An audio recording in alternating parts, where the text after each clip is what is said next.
नेपाल जैसी क्रांति भारत में आए, मैं तो चाहता हूं आए, तो भारतीय जनता पार्टी का एक एक नेता दौड़ा दौड़ा के पीटा जाएगा, उसको घरों में घुसने नहीं दिया जाएगा, वहां पर पिछड़े दलितों का सम्मान नहीं होता है।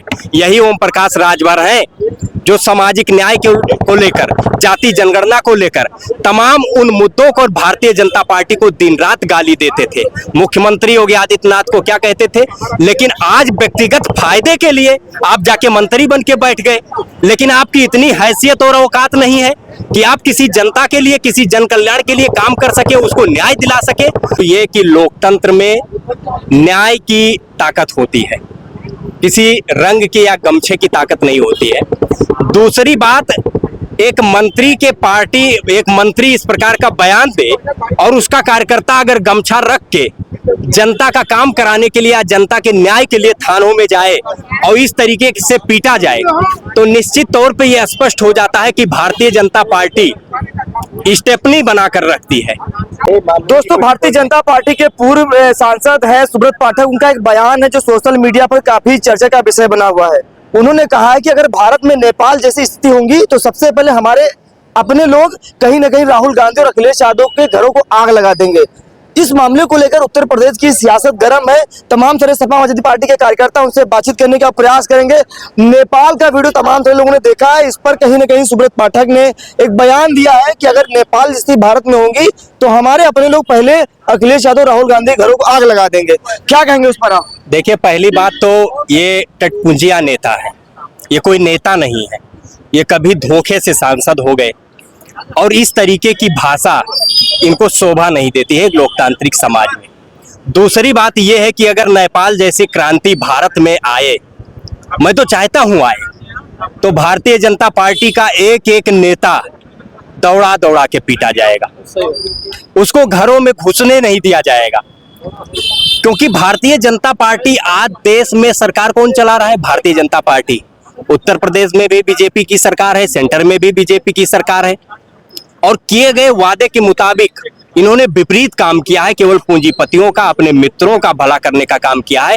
आज जनता में भारी आक्रोश है। तो भारतीय जनता पार्टी को, सुब्रत पाठक जैसे नेताओं को ये शुक्र मनाना चाहिए कि नेपाल जैसे यहाँ क्रांति ना आए, नहीं तो बीजेपी के लोग ऐसे खदेड़े जाएंगे कि इनका आता पता नहीं लगेगा।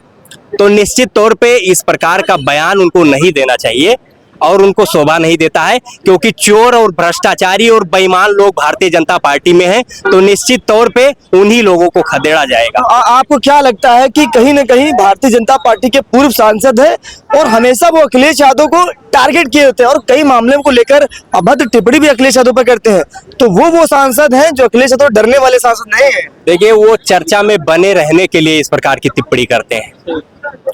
उनकी क्या औकात है, क्या हैसियत है? तो इसलिए माननीय राष्ट्रीय अध्यक्ष आदरणीय अखिलेश यादव जी पर टिप्पणी करके वो चर्चा में तो बने रह सकते हैं, लेकिन जनता उनको स्वीकार नहीं करेगी। वो जनता के मुद्दों पर नहीं लड़ते हुए दिखेंगे, जनता के मुद्दों को नहीं उठाएंगे, शिक्षा, स्वास्थ्य, रोजगार की बात नहीं करेंगे।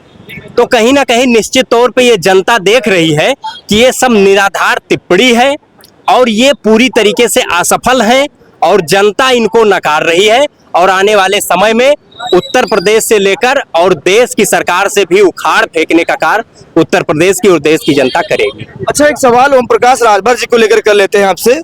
राजभर जी कुछ दिन पहले बात कर रहे थे कि हमारे कार्यकर्ता थाने जाएंगे तो पीला गमछा डालकर जाएंगे, तो उनमें राजभर जी की झलक दिखेगी। हालांकि 3 बार उनको कहीं ना कहीं उनकी थाने में गमछा की पिटाई हो चुकी है। क्या वजह है कि राजभर जी का पीला गमछा देखकर पुलिस भड़क जाती है या उनका गमछा पुलिस नजर में कोई अहमियत नहीं दिखा पा रहा है? देखिए, उसका 2 कारण है।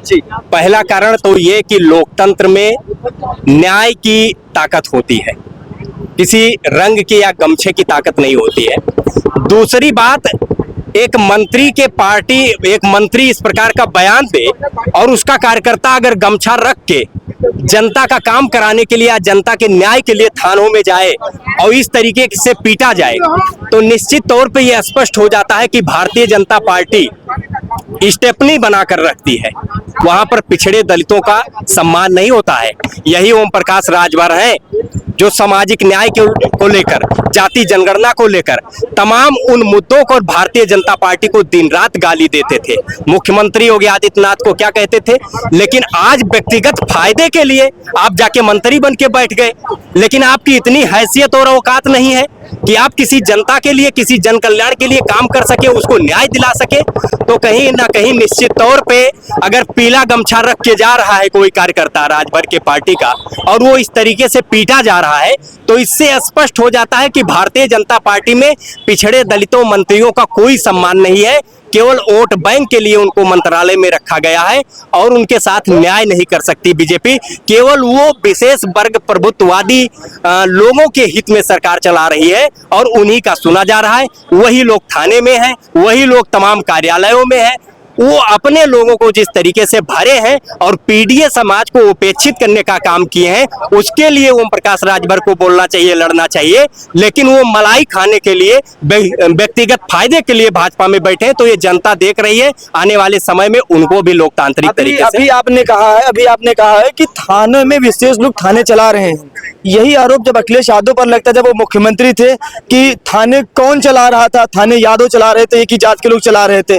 क्या कहेंगे उस पर आप? वो देश की जो गोदी मीडिया है और जो देश के तथाकथित लोग हैं, वो समाजवादी सरकार को बदनाम करने का कोशिश कर रहे थे। क्योंकि जो पिछड़ों की सरकार है, जो दलित के हित में सरकार चल रही हो, समाजवादी विचारधारा को लेकर सरकार चल रही हो, ऐसी सरकार को प्रभुत्ववादी, सामंतवादी लोग स्वीकार नहीं कर सकते हैं। और वो एक निराधार, बिना आधार के, बिना तर्क के एक फर्जी का आरोप था।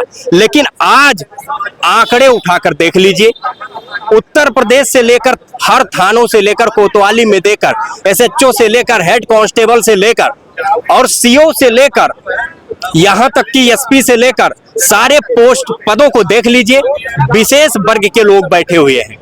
और वहां पर केवल ठाकुर समाज के आपको 98%, 95% मिल जाएंगे। 4% लोग आपको ब्राह्मण समाज के मिल जाएंगे। बताइए पीडीए समाज कहां है, जिसकी आबादी 90% है? उसको उपेक्षित करके, उसकी भागीदारी ना देकर, उसको न्याय ना देकर आप सरकार चला रहे हैं। तो कहीं ना कहीं निश्चित तौर पे ये पीडीए समाज देख रहा है और पीडीए के नायक आदरणीय अखिलेश यादव जी पीडीए समाज की लड़ाई लड़ रहे हैं, उनके हक और अधिकार की लड़ाई लड़ रहे हैं। आने वाले समय में 2027 के चुनाव में जनता इसका वोट की ताकत से जवाब देगी और इन वोट चोरों को सत्ता से उखाड़ फेंकने का काम करेगी। बहुत बहुत शुक्रिया। और भी लोगों से थोड़ा बातचीत कर लेते हैं।